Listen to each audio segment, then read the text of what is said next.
আওয়ামী লীগ নেতা মোহাম্মদ আরাফাত একটা স্ট্যাটাস দিয়েছেন, তারা তত্ত্বাবধায়ক সরকারের অধীনে নির্বাচন চান। এরকম আসবো সেই জায়গায়। তার আগে গতকাল রাতে আমরা অনেকে নিশ্চয় খেয়াল করেছি, আওয়ামী লীগের বিভিন্ন জায়গা থেকে একটা সেনা অভ্যুত্থান বাংলাদেশে ঘটবে, নানা রকম স্টেটাস, এ কোথায় সে কোথায়, এ পালিয়েছে কিনা সে পালিয়েছে। আমাদের ডক্টর ইউনূস তো সুইজারল্যান্ডে আগেই পালিয়ে গেছেন ডাভোসের ওনার সম্মেলনের নামে, ওয়ার্ল্ড ইকোনমিক ফোরামের। এই সেই নানান গুজব, মানে সত্যি খুব ভাল লাগে। মানে আওয়ামী লীগের এসব আগেও যখন দেখেছি খুবই আনন্দ পেয়েছি।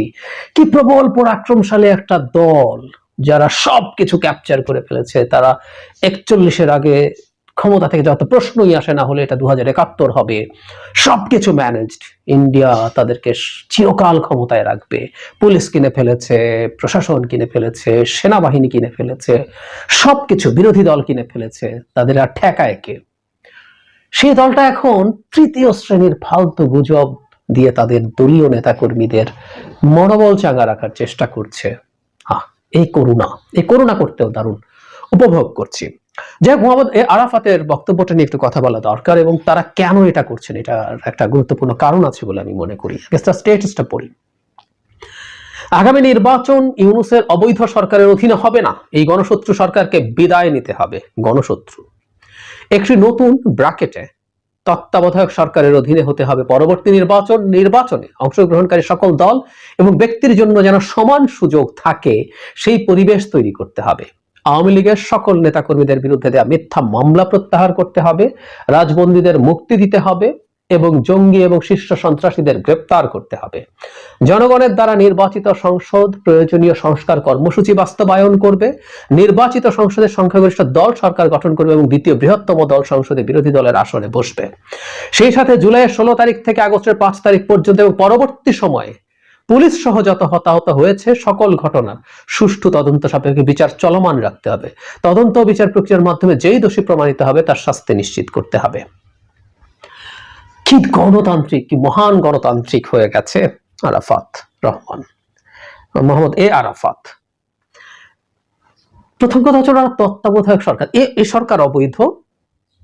আচ্ছা, তো তত্ত্বাবধায়ক সরকার যেটা হবে সেটা কি বৈধ? সেটাও তো তাদের তথাকথিত যে সংবিধান, যেটাকে তারা আমাদের সামনে ধর্মগ্রন্থের মতো এনে বলার চেষ্টা করেছিল, এটা পাল্টানো যাবে না।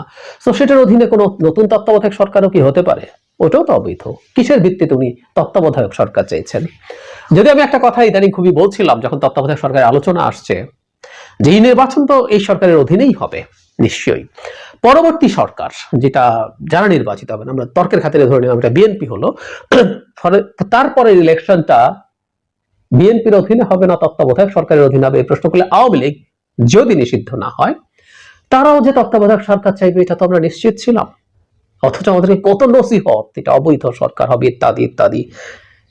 এখন তারা তত্ত্বাবধায়ক সরকার আগেই বলছেন এই ডক্টর ইউনূসের সরকার অবৈধ, এসব বলার চেষ্টা করছে। এরপর আমরা খেয়াল করব আরেকটা বক্তব্যকে আমরা এখানে পিক করতে চাই, জনগণের দ্বারা নির্বাচিত সংসদ প্রয়োজনীয় সংস্কার কর্মসূচি বাস্তবায়ন করবে।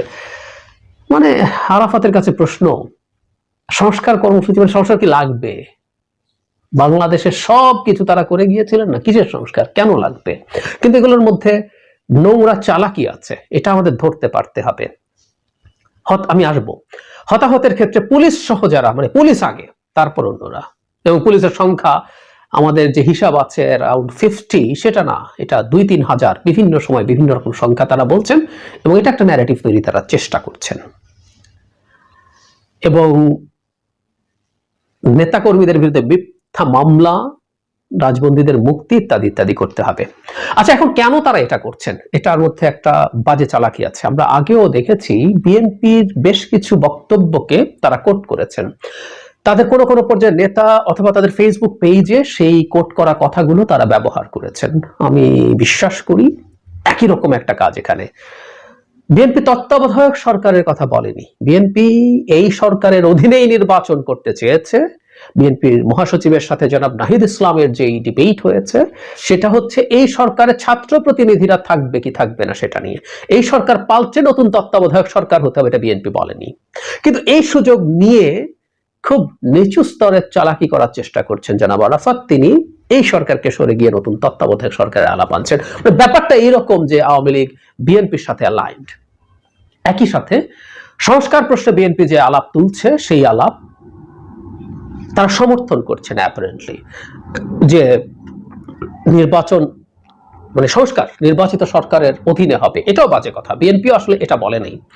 বিএনপি কিছু সংস্কার এখন করতে হবে, কিন্তু মূলত সংস্কারটা তারা মনে করেন যে নির্বাচিত সংসদের অধীনে হওয়া দরকার, সেটা তারা বলছেন। কিন্তু এখানেও এক ধরনের হালকাভাবে বিএনপির সাথে অ্যালাইনমেন্ট দেখানো। আমরা খেয়াল করবো সাম্প্রতিক সময়ে বিএনপির বেশ কিছু দাবিকে আওয়ামী লীগ এটা করার মাধ্যমে বিএনপির সাথে আওয়ামী লীগের আন্ডারস্ট্যান্ডিং আছে, এই ধরনের একটা ন্যারেটিভ মাঠে ছেড়ে দিতে চাইছে Awami League. Not only that, BNP একটা দল যারা একটু আগে ইলেকশন চাইছে, তারা খুব বেশি দেরি করতে চাইছে না, নির্বাচন হলে তারা জিতবে, তারা এটা চাইতেই পারে। আবার মাঝখানে ভারতও দুই একজন ভারতের থিঙ্ক ট্যাঙ্ক সোকল্ড বাংলাদেশে যারা একসময় হাই কমিশনের দায়িত্ব পালন করেছেন, তারাও একটা দ্রুত নির্বাচনের কথা বলেছেন। ভারতের সেনাপ্রধান তার সাথে যোগ করেছিলেন যে নির্বাচিত সরকারের সাথেই দুই দেশের সম্পর্ক সঠিক পর্যায়ে যাবে। সো এই যে বিএনপির সাথে ভারত এবং আওয়ামী লীগ অ্যালাইন্ড, একটা ন্যারেটিভ আমরা দেখবো যে এখন মাঠে ছেড়ে দেওয়ার চেষ্টা করা হচ্ছে। বিএনপির দাবি যৌক্তিক দাবি, বা তার দাবি, সেটা যৌক্তিক অযৌক্তিক তো খুব সাবজেক্টিভ, আমরা যারা তার দাবি পছন্দ করি বা না করি, কিন্তু তার সাথে সে আওয়ামী লীগের সাথে একসাথে দাবি চাইছে, সে ভারতের সাথে একই রকম দাবি চাইছে, এটা বিএনপিকে স্টিগমাটাইজ করার জন্য কাজে লাগবে। আওয়ামী লীগ এবং জনাব আরাফাত কৌশলে এই কাজটা করছেন। আমাদের সতর্কতার জায়গা যেটা, বিএনপির সাথে আমাদের ছাত্রদের সংগঠন, ছাত্র উপদেষ্টাদের যদি কোনো রকম কোনো ডিবেট বা সংঘাতেরও পরিস্থিতি হয়, ওটা আমাদের ব্যাপার। আমরা ছাত্র উপদেষ্টাদের বক্তব্যের আচরণের সমালোচনা করতেই পারি। আমি জনাব নাহিদ ইসলামের, জনাব আসিফ মাহমুদের, জনাব সার্জিস, জনাব হাসনাত, জনাব নাসির উদ্দিন, তাদের উপদেষ্টার বাইরে যারা আছেন সবার তাদের গতকালকার রিয়াকশন নিয়ে আমি ক্রিটিসাইজ করেছি, কিন্তু আমরা প্রত্যেকে এই শেখ হাসিনা সরকারের বিরুদ্ধে লড়াই করেছি। আর যাদের নাম বললাম তারা আরো অনেক বেশি লড়াই করেছেন, আর সামনে থেকেছেন, ঝুঁকি নিয়েছেন, জীবনের ঝুঁকি নিয়েছেন। সুতরাং এই দ্বিমতের জায়গায় আওয়ামী লীগ এসে ঢুকবে এবং তার কিছু নোংরা পারপাস এখানে সার্ভ করানোর চেষ্টা করবে, এটা যেন আমরা না হতে দেই। আমাদের মধ্যকার তর্ক বিতর্ক বা ঝগড়াও এটা আমাদের মধ্যেই যেন থাকে। বিএনপি কোনো কিছু সে তার মতো করে করছে, সেটা নিয়ে আমাদের যদি দ্বিমত থাকে, সেই দ্বিমতটা নিয়ে আমরা আলোচনা নিশ্চয়ই করব। আর যখন মাঠে ছাত্রদের রাজনৈতিক দল আসবে, তাদের সাথে বিএনপির নানা ক্ষেত্রে ডিবেট হবে। বিএনপি কি চাইছে না চাইছে, বিএনপি দুবার ক্ষমতায় ছিল, সেই সময় তাদের কি ব্যর্থতা আছে, সবকিছু নিয়ে তারা আলোচনায় আনবেন। কিন্তু আমাদের একটা কথা একটু মাথায় রাখতে হবে যে কোনোভাবে বিএনপির কোনো চাওয়ার সাথে ভারত বা আওয়ামী লীগের চাওয়া মিলছে বলে সে তার পারপাস সার্ভ করতে চাইছে, এইরকম মিসইন্টারপ্রিটেশন যেন না করি। আমরা আমাদের মতো করেই এই ডিবেটগুলো করি। বিএনপি ভারতের কারণে এবং আওয়ামী লীগের কারণে যে পরিমাণ সাফার করেছে, তাদের পক্ষে আমি অন্তত দূর থেকে মনে হয় যে ওদের সাথে কোনো আতাত করার এবং আতাত করার কোনো সুযোগ আছে বা আতাত করার কোনো প্রয়োজন আছে। মানে আওয়ামী লীগ একটা শেষ হওয়া দেশ এবং ভারতের মতো দল দেশ, ভারতের মতো দেশ ব্ল্যাঙ্ক চেক দিয়ে আওয়ামী লীগকে টিকিয়ে রাখতে পারেনি, টিকিয়ে রাখতে পারেনি। সুতরাং আমার বিএনপি ভারতের কাছে গিয়ে নির্বাচনের সাহায্য চাইবে, খুবই লজিক্যাল কথা। যখন ভারতে অত্যন্ত মানে ভারতের সামনে দাঁড়ানো আত্মমর্যাদা সম্পন্ন একটা সরকার আছে, ডক্টর ইউনূসের সরকার, ভারতের চাপে বাংলাদেশে নির্বাচন দেবে, এই কথাগুলো খুব বোকা বোকা হয় আমরা যারা বলার চেষ্টা করি। সুতরাং ওই কাজও তাদের করার চেষ্টা আছে বলে আমি মনে করি না। কিন্তু আওয়ামী লীগ এবং ভারত বরং এই চেষ্টাটা করতে পারে যে বিএনপিকে স্টিগমাটাইজ করা, সো দ্যাট জনগণের কাছে একটা বড় রাজনৈতিক দল প্রশ্নের মুখে পড়ে এবং তাকে কোনো না কোনো সমস্যায় ফেলা যায়। আমরা ভবিষ্যৎ বাংলাদেশে চাই একটা অ্যাকসেপ্টেবল পার্টিসিপেটরি ইলেকশন হবে, সেটাই যেই জিতুক না কেন, এবং বাংলাদেশের ক্ষমতায় যখন কোনো দল যায় তার নানা রকম ভুল ভ্রান্তি হবে, সেই ভুল ভ্রান্তির সুযোগে আরো কোনো রাজনৈতিক দল, ছাত্রদের বা আর কে, ইভেন জামায়াত শিবিরও যদি জনগণকে সাথে নিয়ে শক্তি অর্জন করে তারা ক্ষমতায় যাওয়ার পরিস্থিতি তৈরি করতে পারে, তারা তাদের গণতান্ত্রিক সেই অধিকার, জনগণ যদি তাদেরকে ভোট দেয় তারা ক্ষমতায় যাবে। এভাবেই এই জিনিসগুলো কাজ করবে। এর বাইরে কোনো কারসাজি, কোনো রকম কোনো চালাকি যাতে কেউ করতে না পারে, সুযোগ নিতে না পারে, আমাদের খেয়াল রাখা